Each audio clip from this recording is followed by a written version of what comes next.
क्या आप जानते हैं चीन के बाद भारत दुनिया का दूसरा सबसे बड़ा चावल उत्पादक देश है, लेकिन इस पे एक समस्या मंडरा रही है। धानों में लगने वाला तना छेदक और पत्ती लपेटक रोग।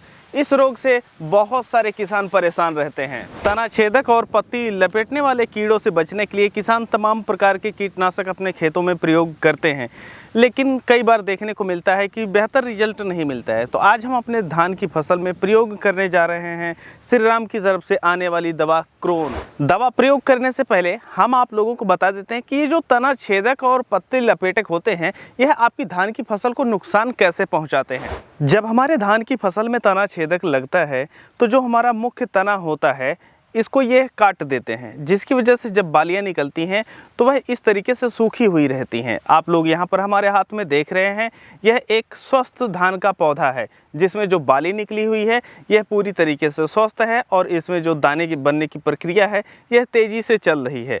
लेकिन वहीं पर अगर हम देखें जो तना छेदक रोग से प्रभावित हैं उनके जो तने होते हैं यह जड़ से कट जाते हैं, जिसकी वजह से ये जो बालियां निकलती हैं यह सूखी हुई निकलती हैं और इसमें जो दाने होते हैं यह नहीं बनते हैं।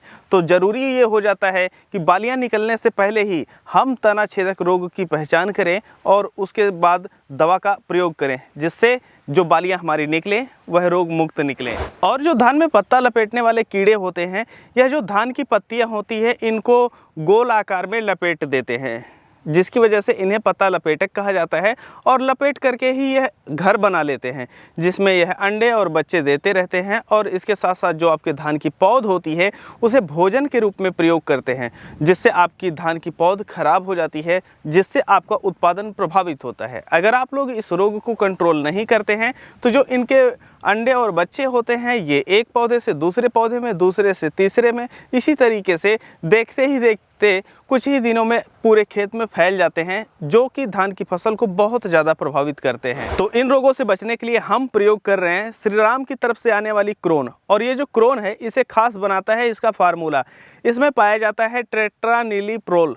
और ये जो टेट्रानिलीप्रोल होता है यह जो हमारे कीड़े होते हैं उनकी जो मांसपेशियां होती हैं उन्हें स्थिर कर देता है। ऐसे में जो कीड़ा होता है यह तुरंत खाना बंद कर देता है। और इसका जो दूसरा फार्मूला है यह है थाइक्लोप्रिड। और जो थाइक्लोप्रिड होता है यह जो कीड़े होते हैं उन्हें मार देता है, जिसकी वजह से जो आपकी धान की फसल होती है यह बच जाती है। सबसे ज़्यादा पूछे जाने वाला प्रश्न ये है कि ये जो दवा है इसकी डोज हमें कितनी रखनी चाहिए। 1 एकड़ में अगर आप लोगों को स्प्रे करना है तो लगभग 180 लीटर से लेकर के 200 लीटर पानी लगता है। ऐसे में आप लोग श्रीराम की क्रोन जो दवा है इसे आप लोग 125 ml मिक्स कर लीजिए और उसके बाद आप लोग अपने धान में स्प्रे कर सकते हैं। तो चलिए हम भी अपने खेतों के लिए दवा तैयार कर लेते हैं और स्प्रे करते हैं।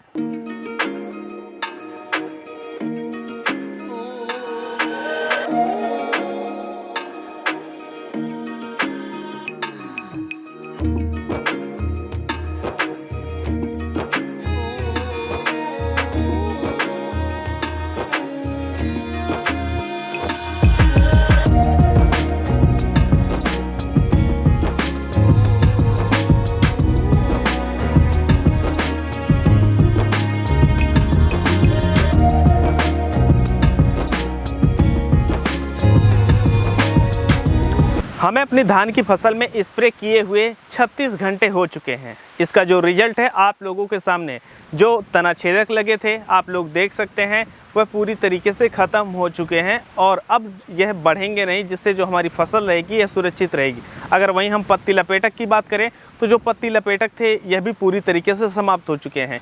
आप लोगों को एक चीज़ बताते चले कि जो श्रीराम की क्रोन दवा आती है यह सिस्टेमिक तरीके से काम करती है। इसका मतलब ये है जब आप लोग अपनी धान की फसल पे स्प्रे करते हैं तो यह दवा पत्तियों पे पड़ती है, उसके बाद जो कीड़े होते हैं चाहे तने में रहें या पत्तियों पे रहें, कहीं भी रहें वह मारे जाएंगे। तो आप लोग टेंशन फ्री होकर के इस दवा का प्रयोग कर सकते हैं। श्रीराम की क्रोन दवा अपने नज़दीकी खाद बीज भंडार से आप लोग खरीद सकते हैं। हम आप लोगों से फिर मिलते हैं ऐसी ही बेहतरीन वीडियो के साथ। तब तक के लिए चलते हैं। जय जवान जय किसान।